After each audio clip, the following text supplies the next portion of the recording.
الحمدللہ وحدہ والصلاة والسلام علی من لا نبی بعدہ اما بعد فاعوذ باللہ من الشیطان الرجیم بسم اللہ الرحمن الرحیم ما کان محمد ابا احد من رجالکم ولکن رسول اللہ وخاتم النبیین صدق اللہ العظیم۔ وقال النبی صلی اللہ علیہ وسلم انا خاتم النبیین لا نبی بعدی، نہیں ہے اور نہ ہوگا بعد آقا کے نبی کوئی، نہیں ہے اور نہ ہوگا بعد آقا کے نبی کوئی،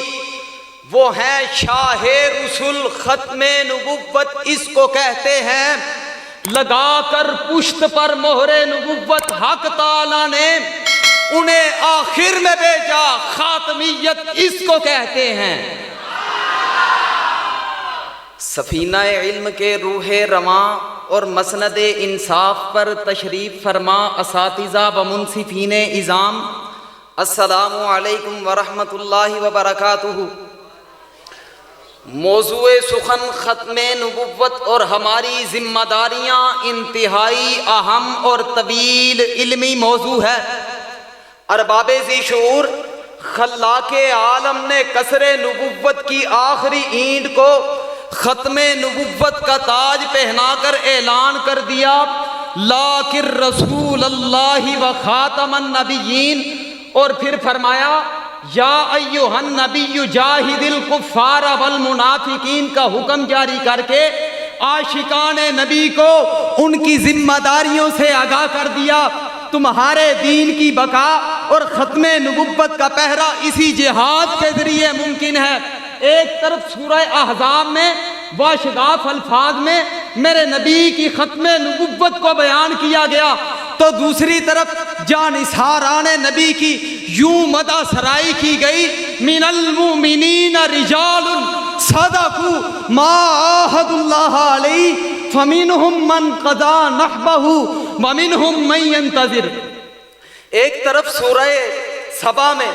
وما ارسلناک الا کافۃ للناس کے ارشاد سے میرے نبی کی ختم نبوت کو اجاگر کیا گیا، تو دوسری طرف قُلِ ادْعُوا الَّذِينَ زَعَمْتُم مِّن دُونِهِ لَا يَمْلِكُونَ مِثْقَالَ ذَرَّةٍ کہہ کر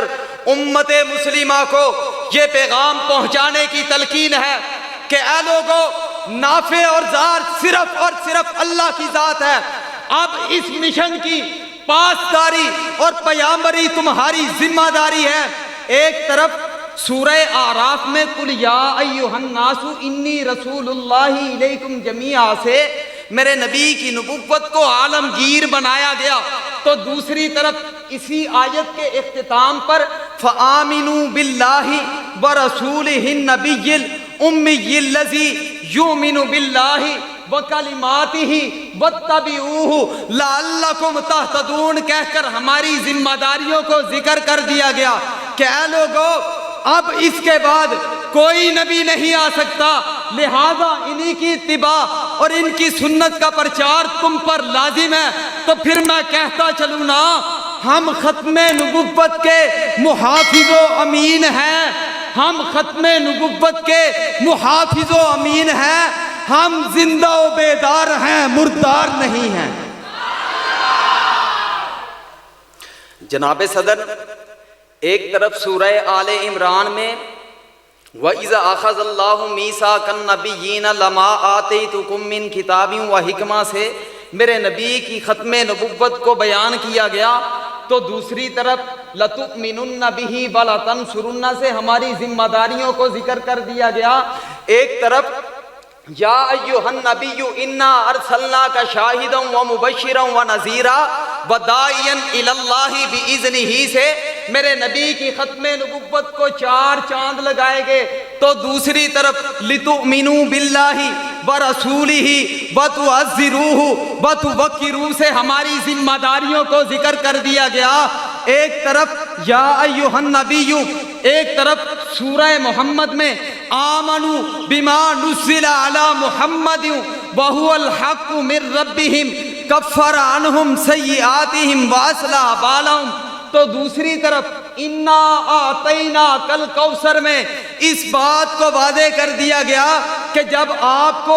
ایسے اصحاب دے دیے گئے جو اشداء علی الکفار رحماء بینہم کا مصداق ہیں، تو اب آپ کے مشن کو انہی کے ذریعے پوری دنیا میں پہنچایا جائے گا۔ اسی ذمہ داری کو ان کے واسطے سے پوری امت مسلمہ کو یہ ذمہ داری سونپی گئی۔ اس حقیقت کا اظہار لا ریب کتاب میں کنتم خیر امت اخرجت للناس میں بیان کر دیا گیا ہے۔ وجہ یہ ہے کہ امام کائنات صلی اللہ علیہ وسلم نے خود ارشاد فرمایا ان الرسالۃ والنبوۃ قد انقطعت فلا رسول بعدی ولا نبی۔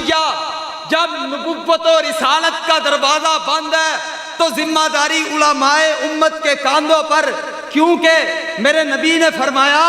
بلغوا انی ولو آیا، ایک آیت بھی پہنچے تو آگے پہنچاؤ، کیونکہ میرے بعد کوئی نبی نہیں آ سکتا۔ تو پھر شاعر کیا خوب کہتا ہے،